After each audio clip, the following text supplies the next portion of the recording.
gabadha alla kuuma darnaade markay kuu timaaday farxadii ay ka guurtay maxaa ku samaysay su'aashaas ka soo jawaab waxa way heer Soomaaliya ma farxaan heer Soomaaliya farxadooda hadda maanta idinka muuqata ilaahay haydii siyaadiyo ilaahayna haydin barakeeyo ilaahayna isha xaasidiinta iyo nabiyaasha ilaahay haydii ka duw كذني بس لك كذني لكن واسفنا تاسع مهمة سمع مهمة سمع ساك برجر بعمر سامية heer Soomaaliya farxadooda waa hal maalin 18 May iyo maalinta Muuse Biixi uu aado Ameerika meelaha Ingiriiska oo ictiraaf raadiyo markaas ay farxaan waxa la yiri bashar waxa jira xaasid oo bil khayr aan oran karin walaalkii barwaaqadiisa iyo baraaraha uu ku jiro oo aan uga quuri karin sida gabadhan oo kale اعتراف kale keenaya ma farxaan heeruhu ma farxaan horta waxa way walaadu ku yaqaana marka cudurkii niba dirba gabadhi qaadsiisay la ilaaha illa allah teeda kale tahay kal adiga suurkii aad gashanayd maalintii aroos dabaaldega xafladaada maxaa u soo xiran weeday waxay maryahan kala jaadko baadiyaha lagu xidhad gashan tahay igama gadnid dharkaagu igama gadnid horta oo kaadu iska bax boqorda steel soo fadhis adiga boqorda steel horta waa ku salaamay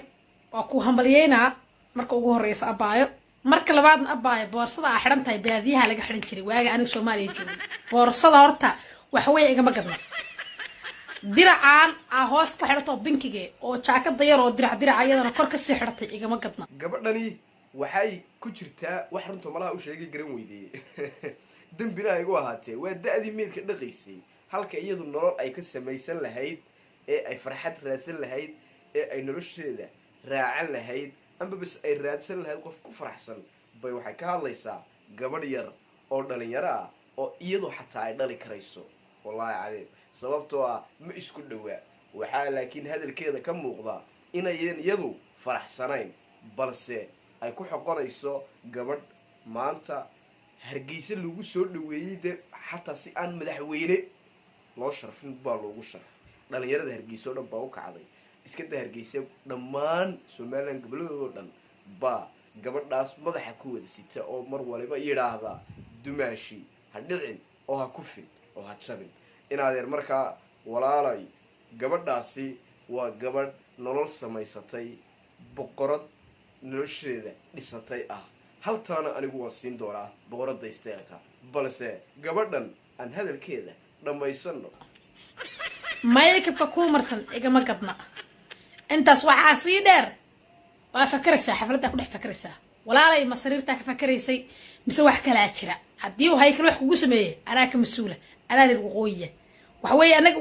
waa iga soo dacwoon kartaa aniga sax naag heer soola ahay laakiin isku cidaanahay waa isku dhownahay waa ka celin karaa wallahi wax ma kugu sameeyay isoo dacwood hoos ku soo qor ama luuq isoo gal yaa wallahi hadduu wax kugu sameeyay haykal furta billahi anaa ka mas'uula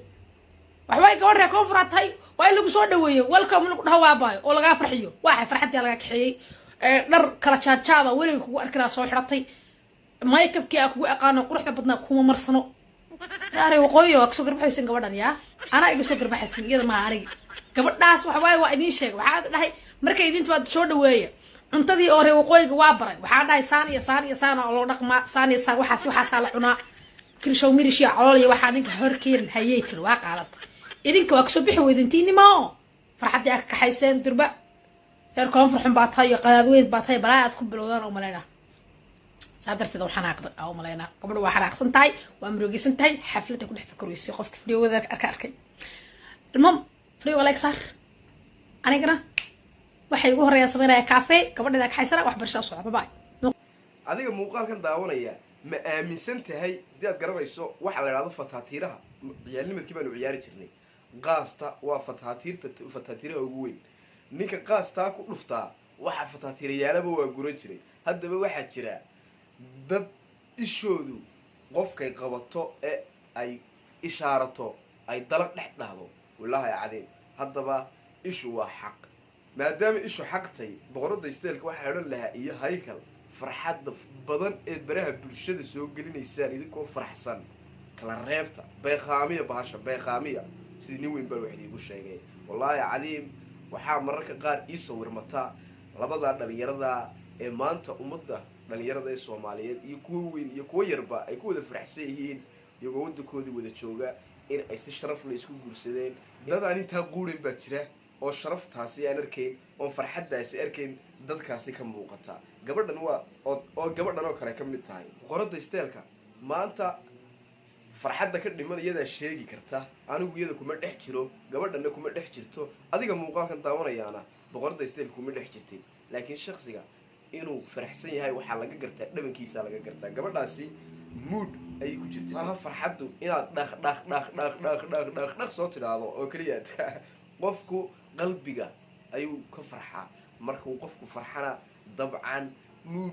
aan inaba caadi ahayn buu galaa. iska daa inuu qoslee, xataa dibnihiis maba kala qaadi karaba, sababtoo ah uu khushuucsan yahay. tani way hadlaysaaye waxaa jira kumanaan kale oo aamusan oo reeraha xaasidnimo iyo dab indhaha wax kaga soo qaadaba. ilaahay igu ogyahay. anu awal hore waan la yaabi jiray laba shaksi oo maanta isku farxsan markaan arko aan beritoola arko labadii shaksiyo siday iskugu farxsaneen si lamida baraha bulshada iskugu soo caynaaya. boqolaal baynu aragnay, imisaynu aragnay iyagoo baraha bulshada ku wada jira oo farxad in la wadaagaya, beritoolana ceebahooga iyo wixii dhex maray kaga soo sheekeynaya. iyadoo taasina ay tahay dhaqan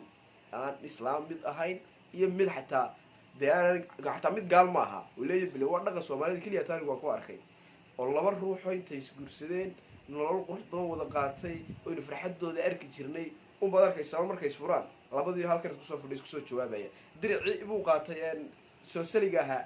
googaradii yarayada barbarta lahayd buu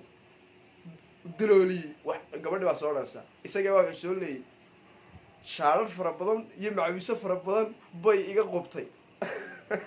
dee adigu butuubataa iyo cantarabaqash waxaa u kala garan waayey bay la soo fadhiistaan baraha bulshada. waa dadkii isqabay eaynu ogsoonaynin faraxsanaay. marka hadalkaa waxaan uga dan leeyahay maadaamay dad noocaasi jiraan oo inay tusaale idiin noqdaan baan anigu jeclaan lahaa boqorada isteelka yahay kalow oo aad farxaddiina beeqaamsataan oo aad baraha bulshada ka yaraysaan. farxadda maanta idinka muuqata ilaahay ha idiin siyaadiyo, ilaahayna ha idin barakeeyo, ilaahayna isha xaasidiinta iyo nabiibiyaasha ilaahay ha idinka duwo. si kasta haataba saaxiibeel waxaa idinka codsanaya inaad u ducaysaan wiilka iyo gabadhaasi oo qalbiya niyad ugu ducaysaan, niyad samaan inay noloshooda inta ka dhiman ay sidaas u faraxsanaadaan. nolosha quruxda badan maanta aynu arkayna ku noolyihiina ay weligood yaallood ku noolaadaan. cid kastoo farxaddaas haysatana ilaahay uu siyaadiyo, intay ka maqan tahayna ilaahay uu farxadda u keeno. caafimaadkiina cimrigana in alla u siyaadiyo, innagana inuu ilaahay caafimaadkiina cimriga inoo siyaadiyo. ducada innaga laftigeena haynaga reebin.